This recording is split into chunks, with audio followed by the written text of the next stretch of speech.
25শে মে ষষ্ঠ দফায় নির্বাচনের পর তৃণমূল কংগ্রেস জেনে গিয়েছে তারা কার্যত পরাজয়ের দিকে এগোচ্ছে। তাই তৃণমূলের গুন্ডারা নখ দাঁত বের করে পুলিশকে সঙ্গে নিয়ে সর্বত্র গণতন্ত্রকে ধ্বংস করার জন্য যা কিছু করার দরকার তাই করছে। মাটি কামড়ে 72 ঘন্টা পড়ে থেকে তৃণমূল কংগ্রেসকে এখান থেকে হারিয়ে এখানে এসেছি। শনিবার 25শে মে বেলেঘাটায় এই মন্তব্যই করলেন শুভেন্দু অধিকারী। একই সঙ্গে নাম না করে তিনি ঘাটালের তৃণমূল প্রার্থীকেও কটাক্ষ করেছেন। কি বলছেন তিনি শোনাবো। আপনারা সবাই জানেন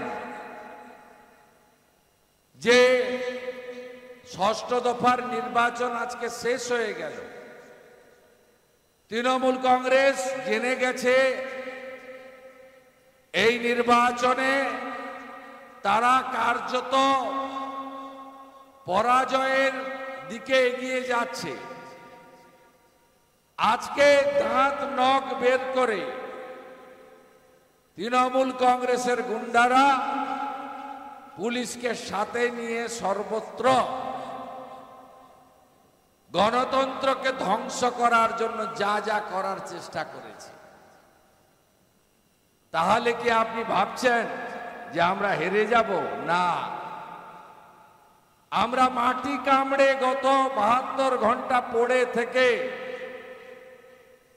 আজকে সব আসনে তৃণমূল কংগ্রেসকে হারিয়ে আমি আপনাদের এখানে এসেছি।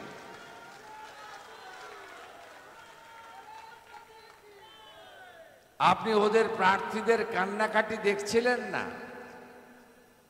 অবশ্য ব্যতিক্রম প্রার্থীও আছে। গরু পাচারকারী এনামুলের টাকায় সিনেমা করা, ঘড়ি জুতা জামা উপহার নেওয়া এনামুলের ডায়েরি থেকে পাওয়া গেছিল। তিনি আবার সবুজ আবির মেখে ঘুরছেন। এই তৃণমূল কংগ্রেসকে লাস্ট দফাতে দফা রফা করে দিতে হবে। কারণ দেশের সুরক্ষার স্বার্থে আর পশ্চিমবঙ্গে গণতন্ত্র প্রতিষ্ঠা করার স্বার্থে নরেন্দ্র মোদীজির নেতৃত্বে ভারতীয় জনতা পার্টি ইতিমধ্যে আমি বলবো 350-র কাছাকাছি আসন ইতিমধ্যে পেয়ে গেছে। এমনকি গণনার আগে 3টে আসন বিনা প্রতিদ্বন্দ্বিতায় জিতেছে। মধ্যপ্রদেশের ইন্দোর, খাজুরাহ, গুজরাটের সুরাট। মোদীজিকে কেউ রুখতে পারবে না।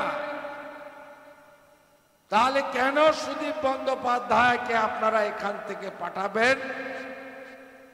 কেন মোদীজির আশীর্বাদ ধন্য প্রার্থী তাকে কেন আপনারা জেতাবেন না? মোদীজি নিজে উত্তর কলকাতার প্রচারে আসবেন 28 তারিখে। তাই নরেন্দ্র মোদীজির কাছে সঠিক যোগ্য সাংসদকে পাঠিয়ে আমরা উত্তর কলকাতা, আমাদের সবচেয়ে পুরনো কলকাতা, এর ঐতিহ্য আছে, এর গৌরবোজ্জ্বল ইতিহাস আছে, স্বামী বিবেকানন্দের পবিত্র ভূমি এখানে।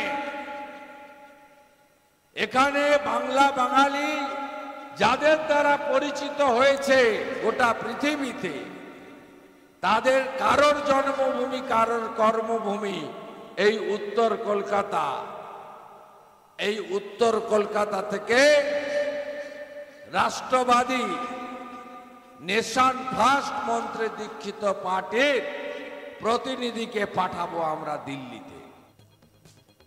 একই সঙ্গে শুভেন্দু অধিকারী জানিয়ে দেন যে নরেন্দ্র মোদী গত 10 বছরে কি কি কাজ করেছে এবং আগামী 5 বছরে কি কি কাজ করতে চাইছেন। শোনাবো আপনাদের কি বলছেন তিনি। আপনারা দেখছেন নরেন্দ্র মোদীজি তার যে এই 3 মাস ধরে লাগাতার প্রচার, সেখানে তিনি কি বলছেন? বলছেন আমি 10 বছরে এই কাজ করেছি। সেই কাজের হিসাব দিচ্ছেন তিনি। আর তিনি 5 বছর আবার চাইছেন কি করতে চান সেটাও বলছেন। নরেন্দ্র মোদীজি বিকশিত ভারতের লক্ষ্যে ভোট চাইছেন। নরেন্দ্র মোদীজি বলছেন আমি ভারতবর্ষকে পৃথিবীর তৃতীয় শক্তিশালী অর্থনৈতিক দেশে পরিণত করতে চাই। নরেন্দ্র মোদীজি বলছেন যে আমি ভারতবর্ষকে আরো শক্তিশালী রাষ্ট্রে পরিণত করতে চাই এবং সাথে সাথে তার 10 বছরের কার্যকালে তিনি যা যা কমিটমেন্ট করেছেন সংকল্পপত্রে তা পূরণ করার নজিরও আমাদের সামনে তুলে ধরছেন। মোদিজির নেতৃত্বে আমরা এই 5 বছরের মধ্যে ডক্টর শ্যামা প্রসাদ মুখার্জির যে স্লোগান এক দেশ এক নিশান এক প্রধান এক বিধান, নরেন্দ্র মোদীজি 370-35 এ হাঁটিয়েছেন। নরেন্দ্র মোদীজি মুসলিম মহিলাদের উপর অত্যাচার বন্ধ করে ট্রিপল তালাক বন্ধ করেছেন। নরেন্দ্র মোদীজি 3 কোটির বেশি হিন্দু, শিখ, খ্রিস্টান, জৈন, বুদ্ধিস্ট যারা ধর্মীয় কারণে আফগানিস্তান, পাকিস্তান এবং বাংলাদেশ থেকে এক কাপড়ে দেশ ছেড়ে পালাতে বাধ্য হয়েছেন প্রাণের জন্য, ধর্ম রক্ষা করার জন্য সিএএ কানুন এনেছেন, ইমপ্লিমেন্টেশনও করে দিয়েছেন।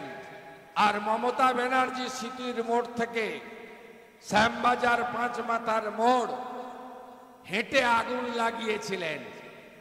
বলেছিলেন সংখ্যালঘুদের যে সিএএ মানে এনআরসি, এনআরসি মানে ডিটেনশন ক্যাম্প, ডিটেনশন ক্যাম্প মানে ডি ভোটার, তোমাদের ভারত থেকে তাড়িয়ে দিয়ে খাঁচায় পুরে দেবে। তিনি এখানে কতগুলো আগে বলা হতো বুদ্ধিজীবী, এখন বলা হয় ভাতাজীবী, শুভাপ্রসন্ন অ্যান্ড কোম্পানি, এদেরকে এনে শ্যামবাজার 5 মাথার মোড়ে ক্যা ক্যা ছি ছি চিৎকার করছিলেন। সাবস্ক্রাইব করবেন আজ তাক বাংলার ইউটিউব চ্যানেলকে, ফলো করবেন হোয়াটসঅ্যাপ চ্যানেলও।